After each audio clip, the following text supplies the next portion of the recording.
kumuha ka ng 3 buo na dahon ng laurel at ito ay makakatulong upang sa ganon kayo po ay kung tataya, mananalo ka.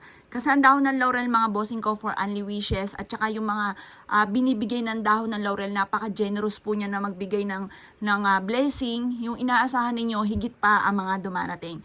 Ito pa mga bossing ko ay ilang beses ko nang ginagawa at napaka-epektibo po nito. Bagamat halimbawa hindi ka po nanalo na mismong jackpot, mananalo ka naman ng mga 5 numero na malaking tulong na rin. Or kaya po sa inyo po negosyo, matumal ang negosyo ninyo, gawin nyo din po ito. Dahil ito po ay napaka-generous magbigay lalo na ng kaperahan mga bossing. Ang ibibigay sa inyo, the victory, higit sa inyo po mga ninanais mga bossing. Ganyan siya ka-generous mga bossing ko ang dahon ng laurel. Ang gagawin nyo lamang ay ganito, pwede nyong ibulong mula sa puso. Kasi ako, binubulong ko mula sa puso. Taimtim, focus lang, tayo po kailangan gumana ng ating law of attraction upang sa ganon, makamit ka agad kung ano man ang ating mga ninanais. Ngayon, pagkatapos nyo pong magbulong, halimbawa ganito, yung numero ng inyong tinatayaan, sasabihin nyo po, halimbawa lang po ito kung gusto nyo na tayaan, ay di tayaan nyo po siya. Kasi ito talaga yung mga favorite ko numero. Una, 5, 7, 8. Tapos, di 3 na po yun. Tapos, tatambalan ko ito ng 25, tinatambalan ko rin po ng 35, at ganun din yung edad ko, 43. Nasa inyo kung gusto nyo rin po ninyong tayaan po yan. Ngayon po, yan po yung matik po yan yung alaga ko numero. Pero minsan, pag hindi ko type, di ako tumataya. Parang, depende lamang kapag gustong gusto kong tumaya, mga bossing.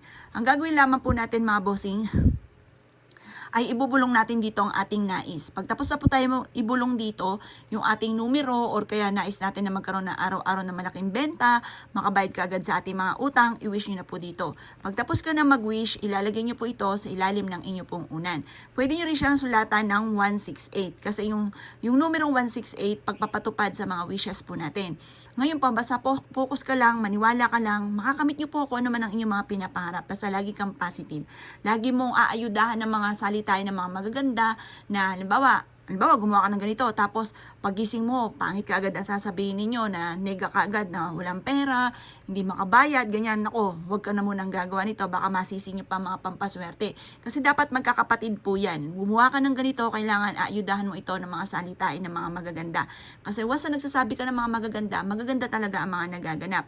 Pero once na ikaw po ay pangit ang sinasabi ninyo, pangit talaga ang mga magaganap, plus additional pa, madadagdagan pa yan kung ano man yung mga pangit na nagaganap. Kaya ayaw natin ng pangit, paano mga magaganda ang ating sasabihin mga bossing.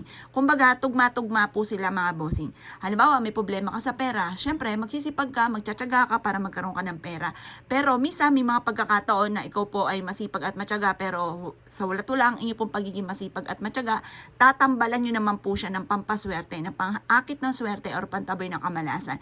Ganun lamang po yan. Kumbaga, magkakapatid po sila. Kailangan magkakasunod, magkakatugma.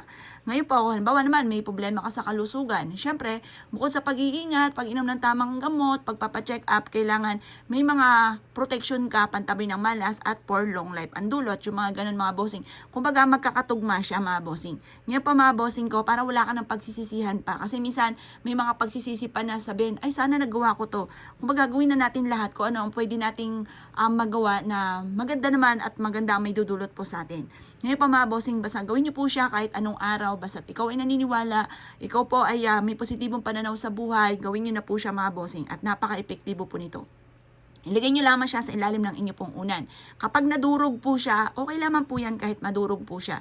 Ngayon, kapag po parang lasug-lasug na po siya, ay di ang gawin po ninyo mga bossing ko, paltan nyo na lamang po siya kapag talagang durog na po siya. Pwede nyo siyang sunugin or kaya po isama nyo po siya sa pagpapausok ninyo sa inyo pong uling. Siya, kung kayo gagawa ng gatong mga pamamaraan, good luck po sa inyo po lahat.